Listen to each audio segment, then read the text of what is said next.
All righty. Good morning. I see we have several people that are joining us. I'm Karen Garcia with Lab 6 Media, And I'm Ann Parris with Apogee Agency. and we're here to discuss recruiting. So feel free to go ahead and drop any questions you have into the chat, or go ahead. I don't think anyone's muted, so if you'd like to go ahead and just ask, that would be great too.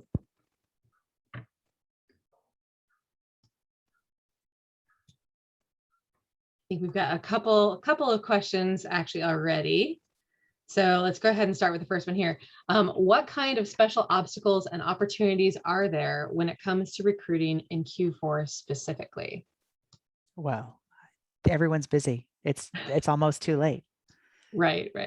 Everyone's getting paid work, and they don't want your affiliate opportunity necessarily, unless it's like a hybrid. Sometimes I think it's easier if you're doing like a hybrid campaign that's got some placement fee and then affiliate links. Yeah, we've found kind of the same thing too. It's very difficult to get people's attention in Q4, and that's it also depends on your vertical. Sometimes it's easier to get someone's attention if they're like a B2B client. Not so much so B2C, just because they're slammed. So yeah, there's a lot of C. There's a lot of C going on. There's a lot of C, yeah. So in terms of Q4 recruiting, you can do it. You can be successful at it, but it's just going to really take some nose to the grindstone to get someone's attention. Best thing I can tell you is emails are fine, but if you can get somebody on the phone, or if you contact them through a social media post, things like that, those tend to get someone's attention much more than email. Because I don't know about you guys, but my Q4 inbox looks like a bloodbath. So and very often they're faux personal. Hey, I've been reading your site, or I follow you on Instagram and I love your content. Liar. Right. I've checked out this article. Yeah. Don't do that. Just be very personal and be real and keep it short. You don't have to, send a big essay on people don't read everything, because no one's going to read it. So just keep it short, sweet, to the point. Hey, we'd like to partner with you. Do you have time for a call? But don't use a form letter for that. Make sure it sounds like a human actually wrote it. It's so funny. We have all these tools that make our job easier, but in the end, the most important thing is, being a human. Right, exactly. And I think that as far as the clients go, I think it's important to kind of manage their expectation. If they have like recruiting estimates in their head, or that they've explicitly said, there are certain times of year, depending on the industry, where it's very difficult. Some of the summer months are flatline, but for some industries, it can be a good time to recruit, because but Q4, it can really go either way. But generally people are crazy busy. Exactly. All right, here's another question. What can affiliates do to make the recruiting process more advantageous for them? And what do you want to see from your affiliate contact? Wow, I'd never considered that before. What do you think, Karen? I think the easiest thing for affiliates is to make sure that your contact information, especially in a network, is actually accurate. I can't tell you the number of times I've tried to email somebody through a network email and it bounces. And that's super unfortunate. And sometimes it's very simple stuff. Like you fat fingered your email and you put a comma in it instead of a period. And those ones we can usually suss out and fix. But sometimes it's very difficult to figure out what your email address actually should be. So make sure that your network information is accurate. Make sure that you can be found easily. And then also, most of the networks these days offer ways you can kind of customize your account. You can add, a logo. You can add a photo of yourself. You can add more information about who you are, what you do, how you like to partner. If you are, a content person, if you're social media, you can add all that information to the network. So, and I like it. Oh, I'm sorry. No, go ahead. I like it when if people put in their, like, the categories they cover. So if you do recipes, but you mostly do vegetarian or vegan, you're saving me a lot of time for my meat client. Oh, I'm not gonna bother you. I'm not gonna waste your time. Right. Well, and you'll get better offers.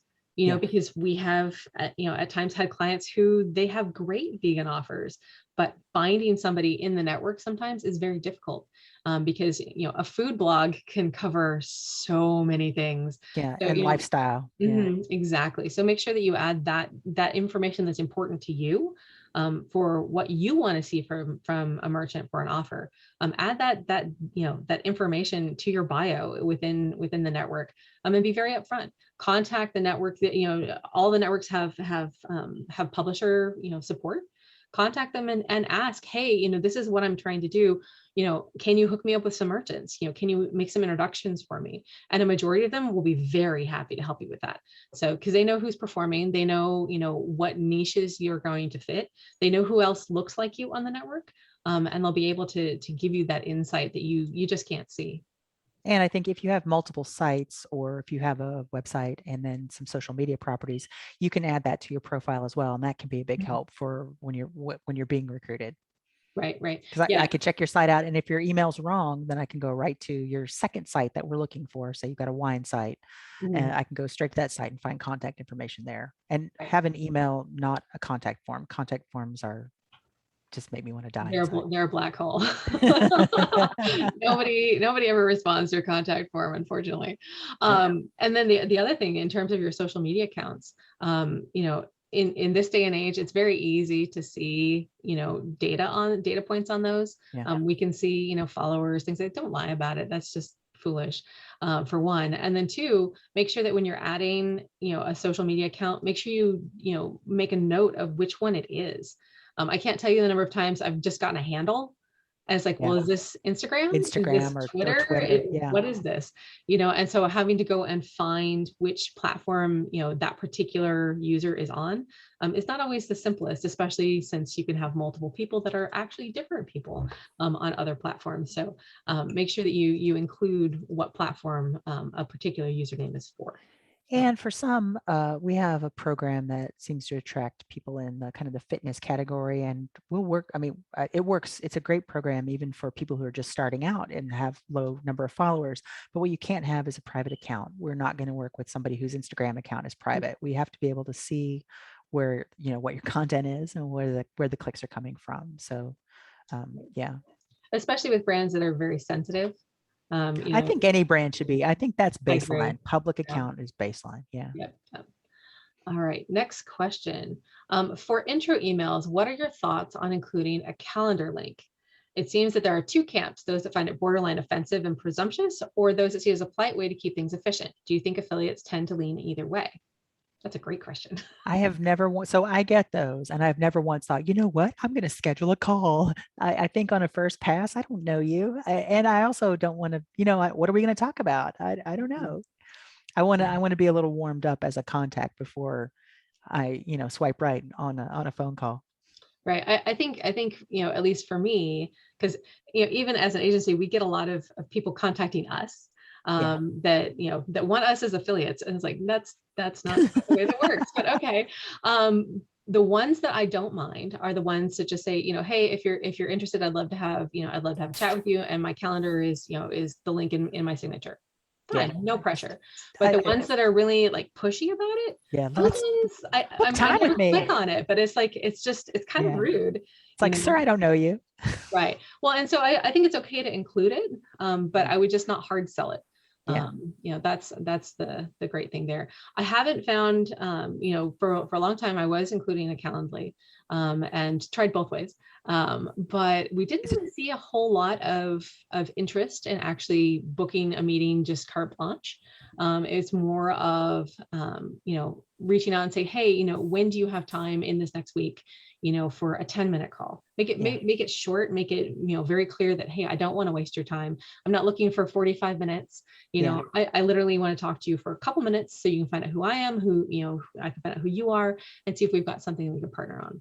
So I think it's okay. But for a dream brand, if it's like a dream brand, and you never know what's going to be a dream brand for somebody, then heck yeah, hop on that. But so when you put in a Calendly, did you manually add it to emails, or was it default in your signature? It was just default in my signature. Yeah. So, and like I said, it worked, but it wasn't fabulous.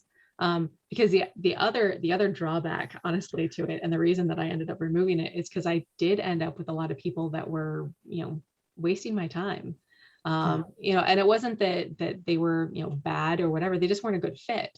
And they wanted to have a 45-minute They were call. curious. Yeah. And so it's like, I don't mind having a phone call, but my time is limited and I only have so many hours in my week, and I can't spend, 15 of them on phone calls that aren't productive.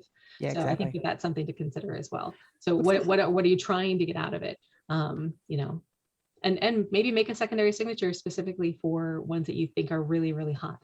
So Some questions are coming across in the Mhm. chat. Yeah. How is COVID impacting your recruiting without having as many in-person events?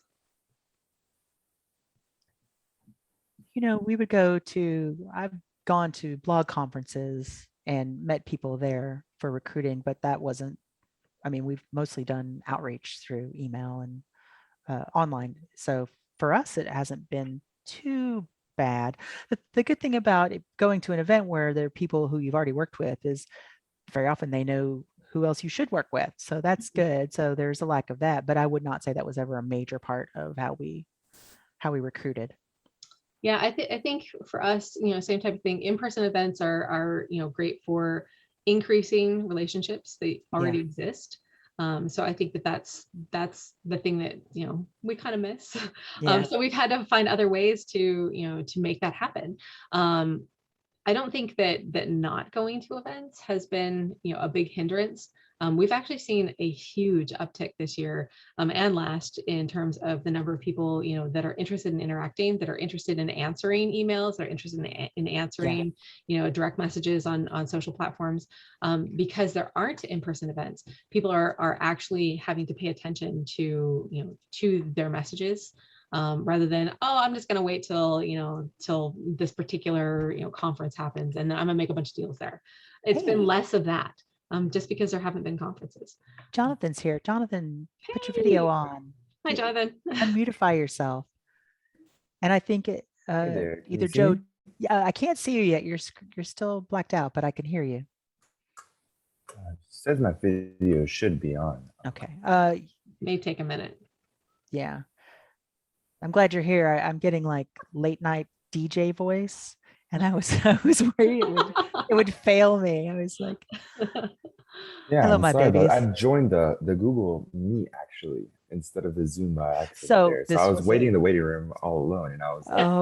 this was a situation we thought might happen. Yeah. So the question I'm that we sorry just about that. answered was, how is COVID impacting your recruiting without having as many in-person events? Well, for me, it hasn't been much of a big impact, mostly because I've always been kind of remote and I haven't really attended any in-person events myself. So honestly, it hasn't been major difference for me. And it's actually been since, because I did start a couple of years ago within the affiliate space. So the biggest difference I've seen is with much more people at home and a lot more people looking to start making money from home. A lot of people have actually come into the affiliate space. So the affiliate space has been booming now more than ever. And I see it growing more now than ever, that we have people that can see that they can actually make money online. And I feel like before it was more like the younger generation as of publishers could see like, oh, you can make money online, being an influencer, this and that. And I feel like older people didn't really believe that there could be that much money made online, and then when you have a lot more people forced to work from home and be at home and they get to try new things, that's when you really see an uptick in that in the field space. So that's what I've seen mostly how COVID has impacted recruiting, is that now more than ever, I'm having a lot more older publishers that I'm speaking to that they were like, yeah, no, they pretty much furloughed me from my job. So I went home and I started to blog and I started making money. And I'm like, wow, that's great to hear, and I'm never really seen that before within this space. So it's definitely interesting.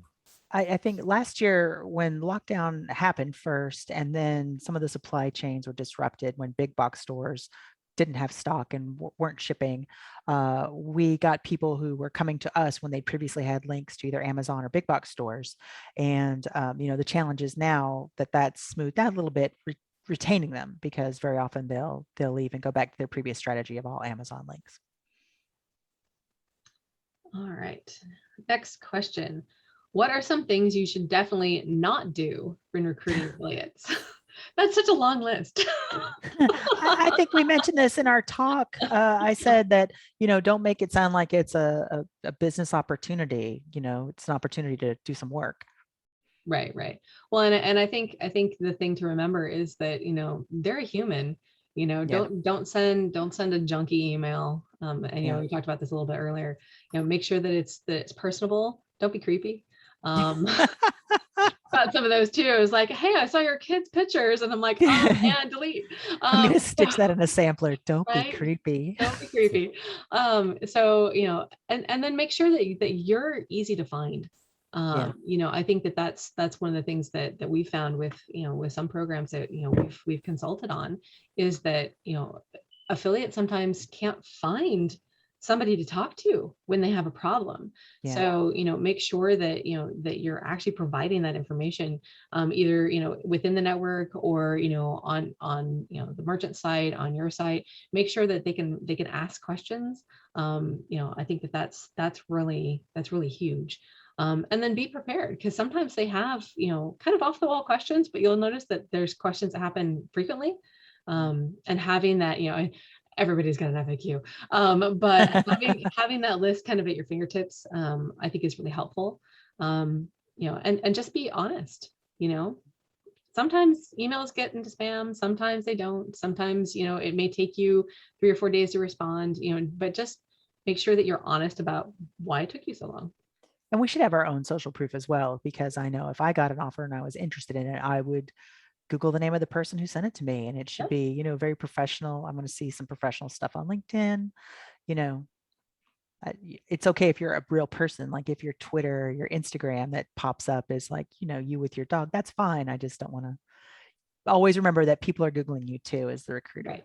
Yeah. Definitely. Transparency, I'd say, goes a long way for sure. And I think that's why also building up your online reputation and that online image can go a long way as well. Like I mentioned during the conversation that we had, that I'd even created a social media profile to kind of incorporate like my work life, and where I can talk about, affiliate marketing stuff and new affiliate marketing information or news that is coming out. And that's kind of where I share like my work life space. So it's kind of like sometimes important to build up that online reputation or image of yourself sometimes if you don't have that already built up. That's smart.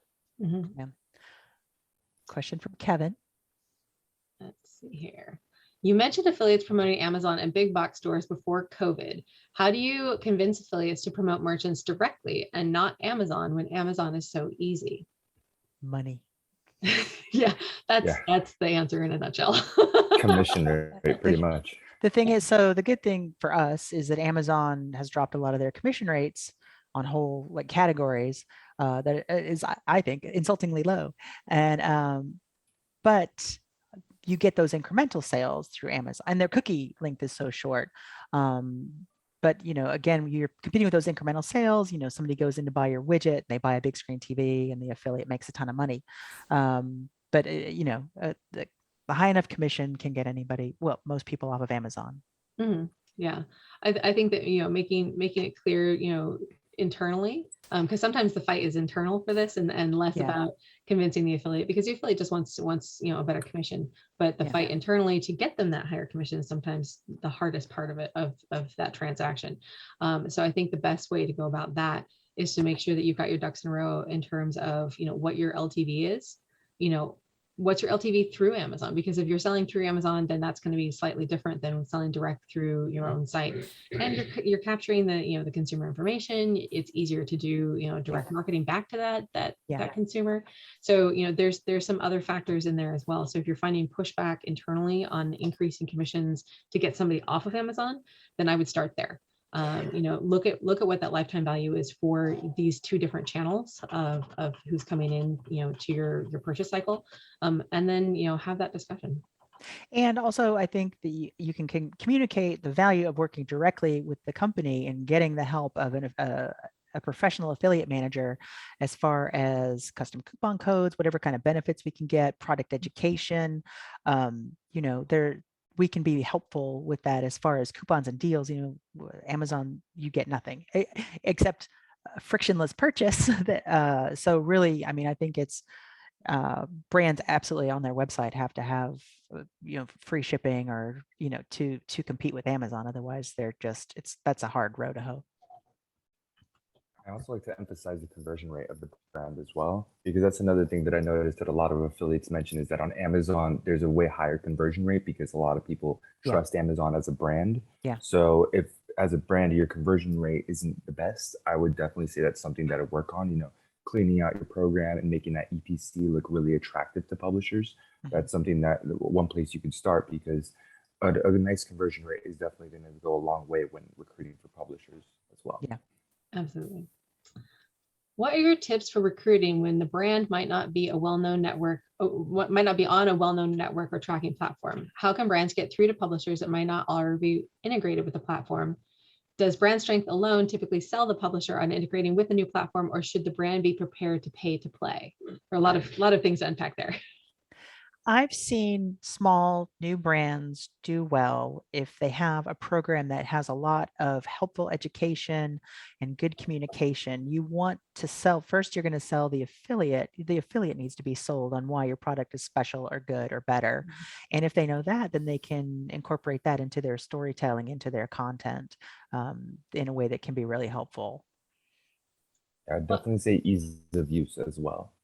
The easier that it's to use and to access for the affiliate is definitely, for example, if you're able to send a link that they can sign up and put in their information and become an affiliate, where it's not a long drawn out process. Yeah. And then that can usually, be a lot easier, even if it is a smaller network. Yeah, and I think the other thing to keep track of here, especially if you're on, not one of the major networks, is when you contact somebody about joining whatever platform you're on, if you get pushback, track it. Why are people not interested in joining a particular platform? And then, go back to the platform and with those questions say, look, we're having this particular issue, because they don't understand, how to get a link, or they don't understand, how to log in, there's things about all of those smaller platforms. They're still powerful platforms, but sometimes there's just little stumbling blocks. So keep track of your no's and the whys for those no's, so you can take action on them. Small platforms, they can do really great things. The one thing to be very aware of is that sometimes affiliates, especially those who have been in the industry for a long time, are a little leery of working with small platforms, because there have been issues in the past with some fly-by-night places that don't pay out. So make sure that that you're aware of that history. It's obviously not your fault, and not necessarily the platform that you're using's fault, but it's just kind of an existing issue. So just something to be aware of in as you navigate that. We've run some programs on 2 separate networks, because we've had a big network for the more corporate partners, and then we've had a tracking platform for the influencer type partners. And that works pretty well because the tracking platform, ease of use, ease in creating coupons. The downside is the payments don't come automatically. They have to be generated by the owner, the client, and that can be, it can be messy, or something you have to remind them of, or, and you can't guarantee that it's going to go out. You as the program manager don't really have any control over it. And if, no slow payouts mean unhappy affiliates. Right. I feel like in that case, it's all about the communication and just, Oh, yeah. Communicating to the affiliates and just letting them know. And for the most part, as long as you are really transparent and you do communicate with them often, I feel like most affiliates are kind of understanding about those delays and payouts and stuff of that sort. But the last thing you want to do is leave affiliates in the dark. That's the biggest no, I would say, is to definitely communicate all the time, even if there is a delay or something that, you might have to grit your teeth about having to say it, but it's just something that you sometimes have to inform affiliates about. Yeah. And in that case, we're like the go-between, clear communication with the client, expectations of what affiliates need and want, and then making sure that it's happened, and then following up with the client to make sure that it's gone out. People got to get their money. Right. Well, and then and then to have clear expectations, between you and the tracking platform of what what you're responsible for. Are you as the merchant responsible for sending out those checks manually? Are you responsible for sending out the 1099s at the end of the year? You know, you need to know that stuff in advance, because to be late with those things is to court disaster. So just be very aware of what your own responsibilities are at, you know, and what the platform's actual responsibilities are, because that can sometimes trip up merchants. And we've seen it happen far too many times, where, you know, the end of January comes and they're like, we didn't know. It's like, well, it was part of the contract you signed. So unfortunately, you have to do this paperwork right now. And again, as I said, nobody reads. No. So, and that's, you know, that's an unfortunate thing. So yeah, I can't tell you, you know, the times that a merchant has contacted us in February for that particular problem is greater than 4. So wow. Just be aware of what your own responsibilities are, so you're not surprised. So let's see. I think we're running low on questions here, so make sure you give me a couple there in the chat. I've got one more over here. How can the PMA help you build and augment your recruiting efforts? Good question, Tricia. I think it works as works as a great networking tool. Contacting other people that have attended the PMA, or kind of just reaching out. I'm big on networking, and I encourage everybody within our organization to always be networking and asking questions. And, you know, that's the best way to grow and to learn more about our space, is to network with other people within the similar space. So that's how I think the PMA has been helping me, is to kind of meet awesome new people such as you ladies, to kind of ask questions and grow my knowledge. One thing that helped me a lot was learning about different tools that were used within the recruitment space. For example, Social Blade, I've been using that a lot more ever since Anne mentioned it during our last it was call. Karen, but I've used it too. Karen, my bad. Yeah, that's fine. That's been one that has been fantastic so far, and I brought that back to my team, and everybody loves it. So thank you, ladies, so much for something been helpful. Yeah. That's good. And yeah, I think that we're going to have the PMA brunch at Affiliate Summit West. I hope so. That's always, you know, it's more than just mimosas. It's getting to know the other people in the PMA. It's really a value for what our agency pays, I think, as far as meeting people who care about the advancement of the industry. Yeah, I agree. I think that any of the networking events that we've attended have always resulted in new partnerships. So definitely avail yourselves of those, even the virtual ones. Also really, really great to actually meet new people, meet new faces, put faces to names that maybe you've known for a long time, but, you know, you've dismissed because, you know, Summit's big. So, you know, you can attend, you know, 10 summits and not run into somebody sometimes. So, yeah. You know, having that ability to have a smaller group conversation with a publisher that, you know, maybe you work with, you know, some publisher teams are very large. So maybe you work with others on their team, but you've never actually met them. And that's really a great way to develop additional partnerships with publisher brands. And Summit's really changed, but the PMA, I feel like, is the still the bedrock people who have been there a long time and are know everything that you need to know. Other tools, Mike asks about other tools that we haven't mentioned. Yeah. There were some that we mentioned in our talk that we hadn't mentioned on this Q&A. I think something that Johnnathan suggested that I want to look into more, Mailshake. Johnnathan, how do you use Mailshake? Yeah, so Mailshake is pretty much a outreach automation tool that's been absolutely fantastic in sending out emails, kind of automating follow-ups, pretty much everything that you would need.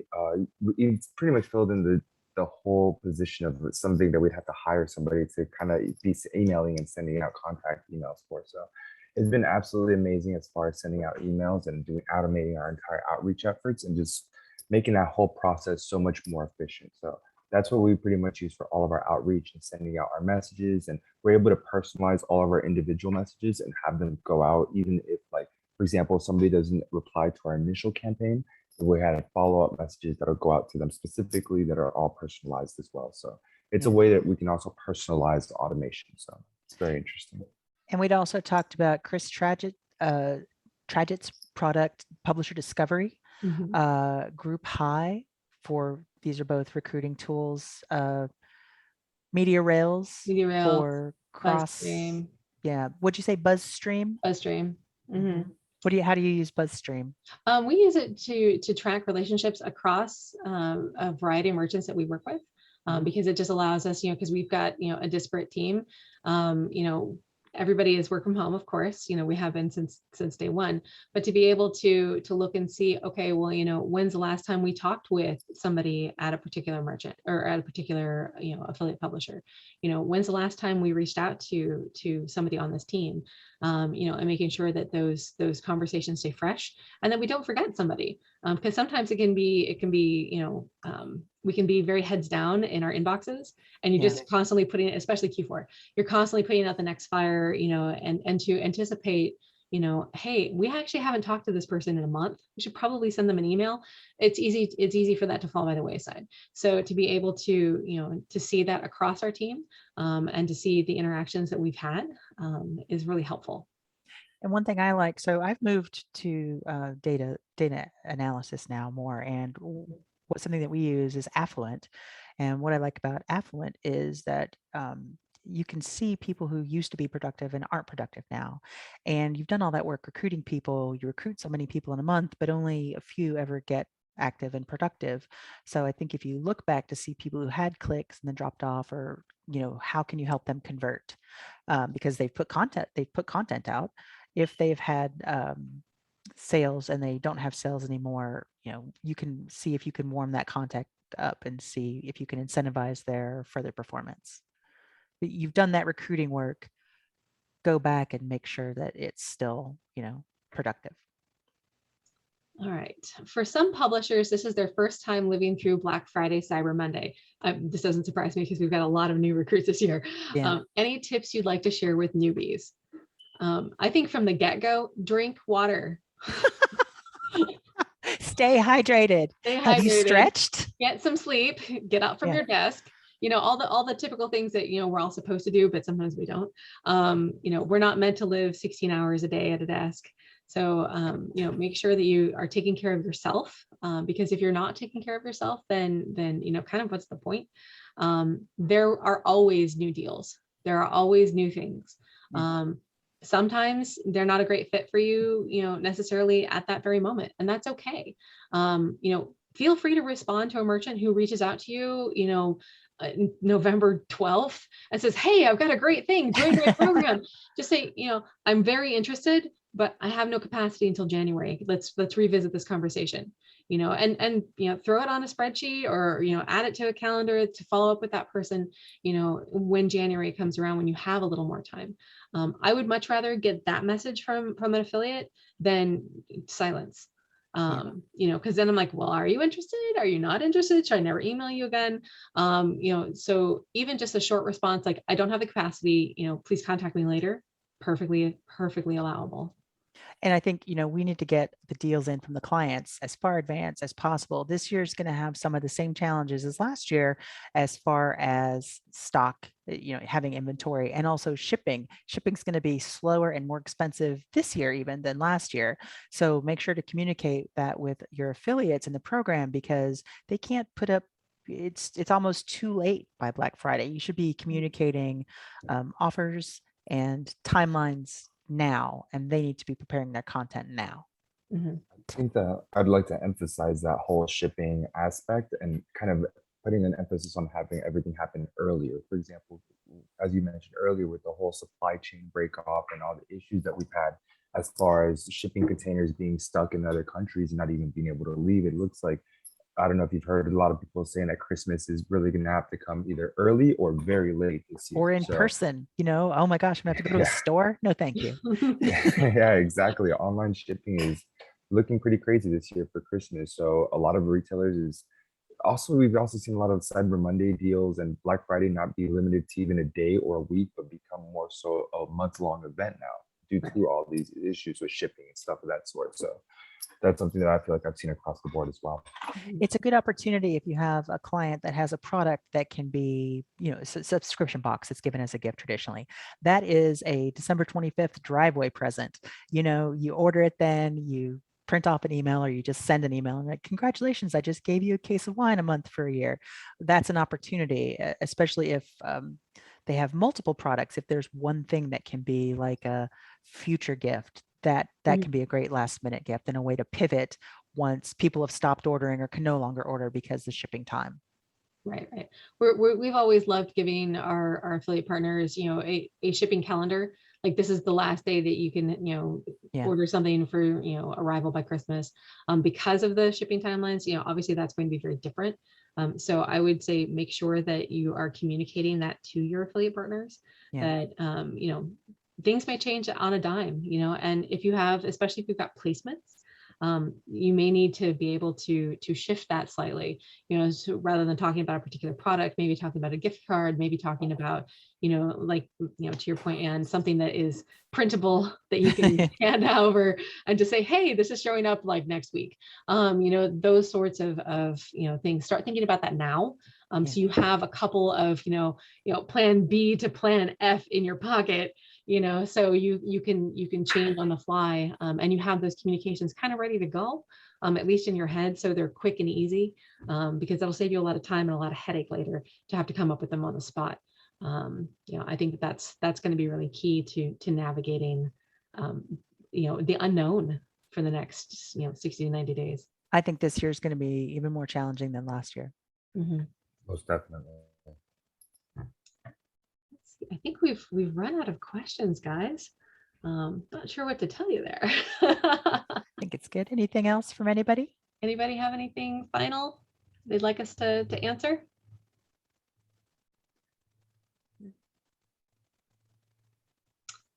In time for New Year's resolutions, suggestions for that. Ooh, New Year's resolutions. I haven't thought about that yet.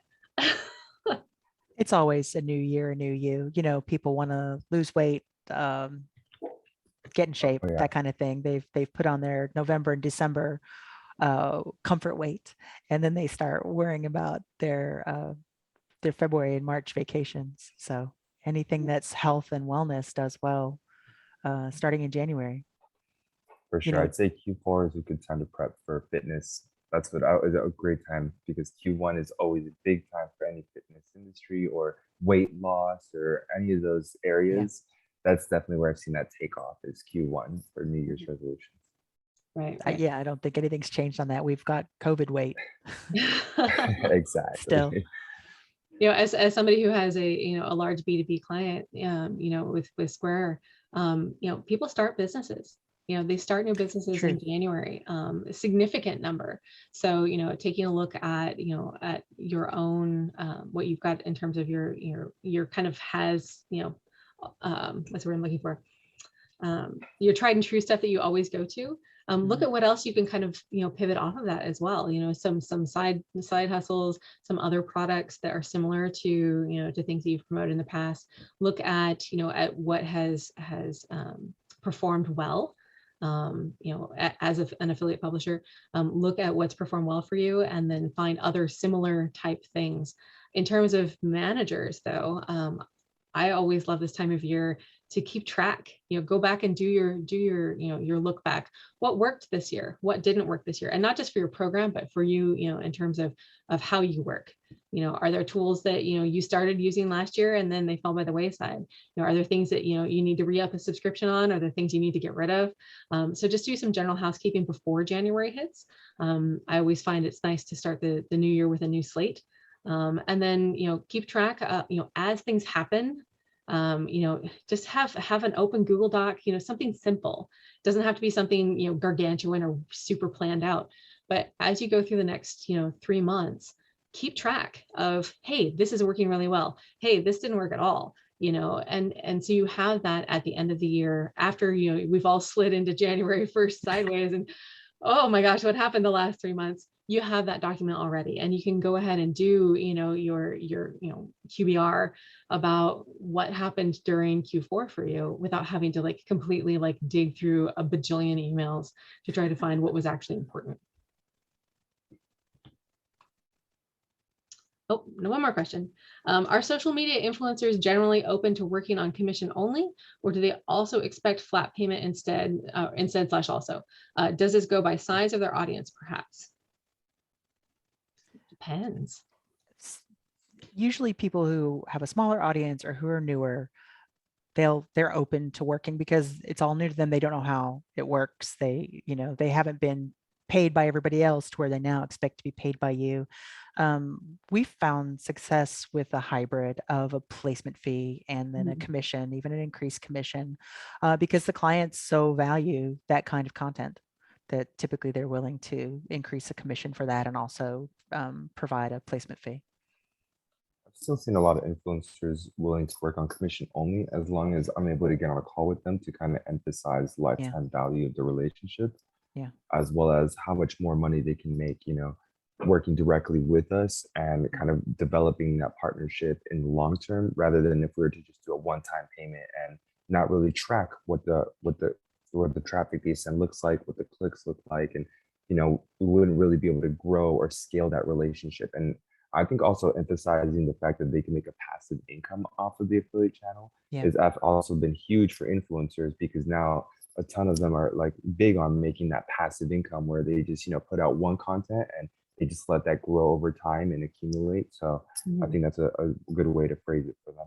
Yeah, I think that for somebody with a website, a blog post, or a video on YouTube, very often that's not going to convert right away. I've had things I've created that didn't start earning anything for 6 months until it started to get Google traffic. So, and I would write it for SEO with that intention. And then I've made money off of one post for the last 7 years. But on social media, very often, the lifespan's so short. It's a 1-2 day thing, depending. Very often, if your audience sees something that you're presenting them the first time, they're like, oh, okay, that's cool. And it's not until you've shown it to them 2 or 3 times that they know that it's something, oh, she really likes it. Oh, she really, this is something that it can take time to grow in an audience on social media when you have a dedicated following. So that's why it's important to have that longer term relationship, just so the audience gets used to it. And you don't want somebody who's going to be promoting like the same category product, but all the different products. You want to know that somebody's kind of loyal. Like if you're talking about Tide, you're not going to talk about 7th generation the same week. It'll be confusing to the audience. Right.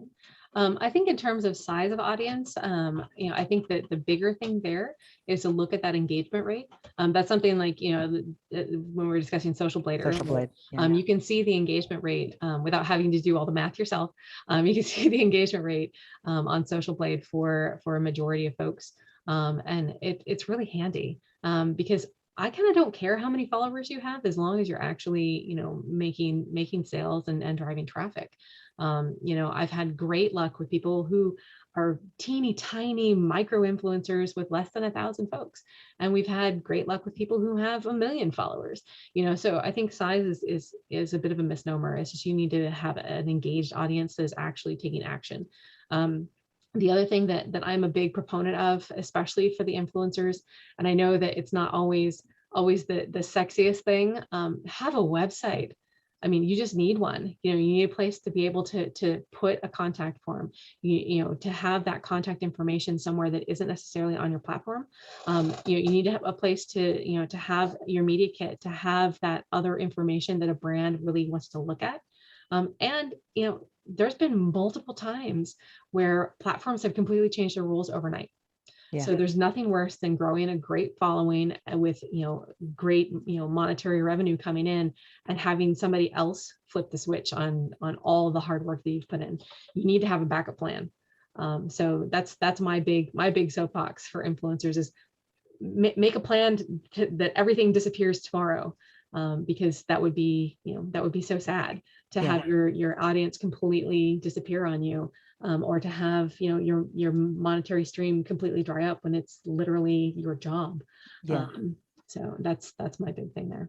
Don't build your house on land you don't own, and in the end, what you own are your website and your email list. Yeah, and you need to train your audience on those, or any of your audience anywhere. They have to be trained to buy from you, to click through and buy. And that's a skill. And very often that's a skill that we can help the influencers learn. All right. I don't have any other questions, but I do have a shameless plug from Trisha. So be sure to join the happy hour this afternoon. There'll be some speed dating. I believe we did it last time. That was actually quite fun. So, you got to meet new people, got to, catch up with people that you may have known for a decade. So, make sure that you are able to attend that if you can, because it's always great fun. So. Yeah. And I hope that we see the return of safe in-person events soon. I know I'll be at Affiliate Summit in about a month. Looking forward to it. And I saw someone else say PI Live is coming up too.